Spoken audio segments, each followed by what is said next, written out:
मेरे प्रिय दर्शकों, ओम नमः शिवाय। आप लोग कैसे हैं? हमेशा स्वस्थ रहे, मुस्कुराते रहे, भगवान शिव की कृपा पर बनी रहे। वक्रतुंड महाकाय सूर्यकोटि समप्रभा निर्विघ्नं कुरु मे देव सर्वकार्येषु सर्वदा।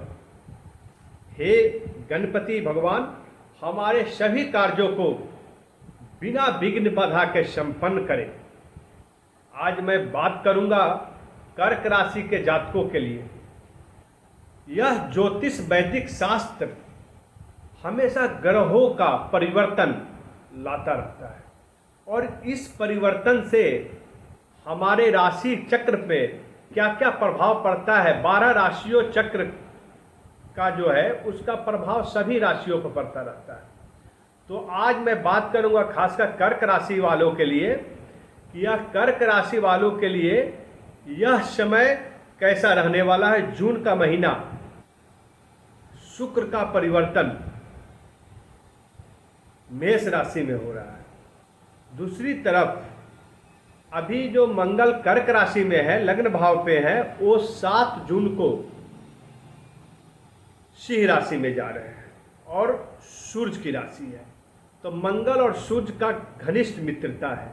तो यहाँ पे 2 महत्वपूर्ण ग्रह हैं, शुक्र और मंगल। इन दोनों ग्रहों का कर्क राशि के जीवन में क्या क्या परिवर्तन लाने की क्षमता है और क्या क्या संभावनाएं उत्पन्न हो रही है ज्योतिष वैदिक शास्त्र की दृष्टि से, उसको हम एक एक करके देखेंगे। सबसे बात पहले करेंगे हम स्वास्थ्य का, उसके बाद में करियर का, फिर धन का, फिर उसके बाद में हम करेंगे पारिवारिक संबंध, लव रिलेशन लाइफ कैसा रहने वाला है। यहाँ पर मंगल जो है वो सिंह राशि में जा रहे हैं। ऐसे में कर्क राशि के जातकों के लिए अपने स्वास्थ्य पर विशेषकर ध्यान देने की जरूरत है। इनके अंदर उतावलेपन आ सकता है जिसके कारण मानसिक तनाव में रह सकते हैं। इनका कोई कार्य ऐसे अगर समय पर संपन्न नहीं हुआ तो इनके अंदर मानसिक तनाव उत्पन्न हो सकता है। तो अपने मेंटल टेंशन को आपको कम करने की जरूरत है। साथ ही साथ आपके अंदर क्रोध की भावना उत्पन्न होगी। तो इस क्रोध की भावना को आपको इस तरह बैलेंस करना है कि आपके हेल्थ पर इसका बुरा असर नहीं पड़े। आपको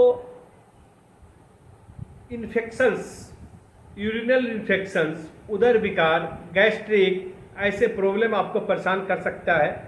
तो इन परेशानियों से आप डॉक्टर से सलाह लें और सही समय पर दिखाएं, इग्नोर नहीं करें। बीपी चेक कराते रहें। जो बीपी के पेशेंट हैं उनको सही समय पर टाइमली दवा लेने की ज़रूरत है। अपने स्वास्थ्य को नज़रअंदाज नहीं करना है। इसके बाद आपको मैं बता दूं, करियर की बात करेंगे। करियर कर्क राशि वालों के लिए बहुत ही बेहतरीन रहने वाला है, बशर्ते इनको अपने कार्य क्षमता और कार्य स्थल के बीच सामंजस्य बैठाने की जरूरत है।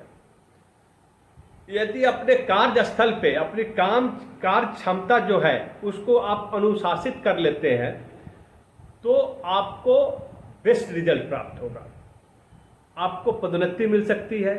अपने कार्य स्थल पे आपको प्रशंसा के पात्र होंगे।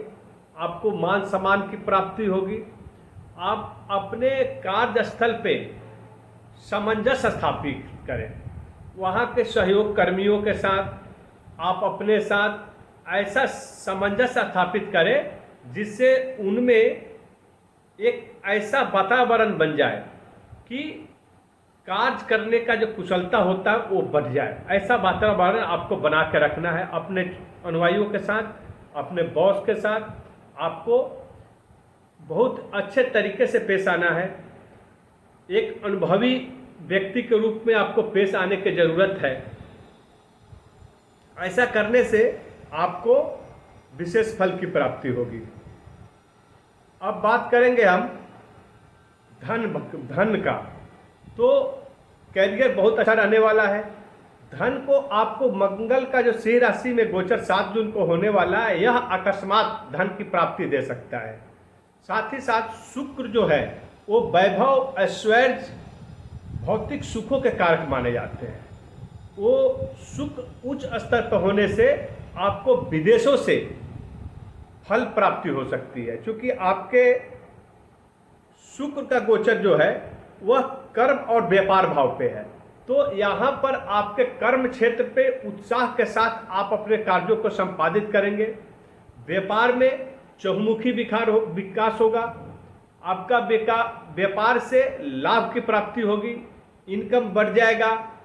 तो शुक्र जहाँ धन आपका ग्रोथ कर रहे हैं, बिजनेस में प्रोफेशनल करियर में ग्रोथ कर रहे हैं, वहाँ आप दूसरी तरफ मंगल जो है आपको कोई जो रुकी हुई धन था वो आपको प्राप्त होगा। अकस्मात धन की प्राप्ति का संकेत दे रहे हैं।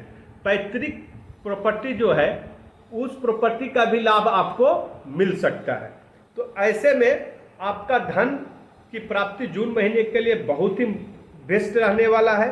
अब बात करेंगे हम पारिवारिक संबंध। तो पारिवारिक संबंध को आपको नियंत्रण में रखने की जरूरत है, क्योंकि यहाँ पर मनमुटाव नहीं हो, आपके व्यवहार से किसी का दिल नहीं दुखे, इस बात का ख्याल रखना है। आपने जीवन साथी का ख्याल रखना है, माता पिता का ख्याल रखना है, क्योंकि आपके अंदर मंगल कुछ ऐसी टेंशन आपको क्रिएट कर रहे हैं जिससे आपको क्रोध की भावना होगा और आपके अंदर मेंटल टेंशन का रहेगा। तो ऐसे में आपका पारिवारिक संबंध को विच्छेद नहीं हो, इसका भी साथ में ख्याल रखना है। कोई ऐसा पारिवारिक रिश्तों में कोई ऐसा चीज़ नहीं हो जाए जिससे वह रिश्ता टूट जाए, इसका ध्यान रखें। तो अपने रिश्तों को संवारने की ज़रूरत है। यहाँ पर आगे अपने सगे संबंधियों से बात करने की ज़रूरत है, उनके जो ज़रूरत है वहाँ पे आपको खड़े रहने की भी ज़रूरत है। तो इस बात का ज़रूर ध्यान रखें। यदि अपने संबंधी के लिए आप खड़े रहते हैं तो वो संबंधी भी आपके लिए खड़ा रहेगा। तो एक दूसरे के सहयोग से ही हम अपने सामाजिक जीवन, पारिवारिक जीवन को सुदृढ़ कर सकते हैं। तो इस बात को आपका ध्यान रखने की ज़रूरत है। अब इस वीडियो के लास्ट में मैं वह उपाय बताने जा रहा हूं जो हमेशा वीडियो में बताता हूं कि इस उपाय को यदि आप करते हैं तो जून का महीना आपके लिए बेहतरीन हो सकता है। आपको प्रत्येक मंगलवार को हनुमान चालीसा का पाठ कम से कम 11 बार जरूर करें। उसके अलावा प्रत्येक दिन स्नान करने के बाद सूर्य भगवान को जल दें और ओम सन सूर्याय नमः इस मंत्र का 11 बार जाप करें। यदि ऐसा आप करते हैं पूरे महीना तो आपका जून का महीना आपके लिए बेहतरीन साबित होगा। ओम नमः शिवाय।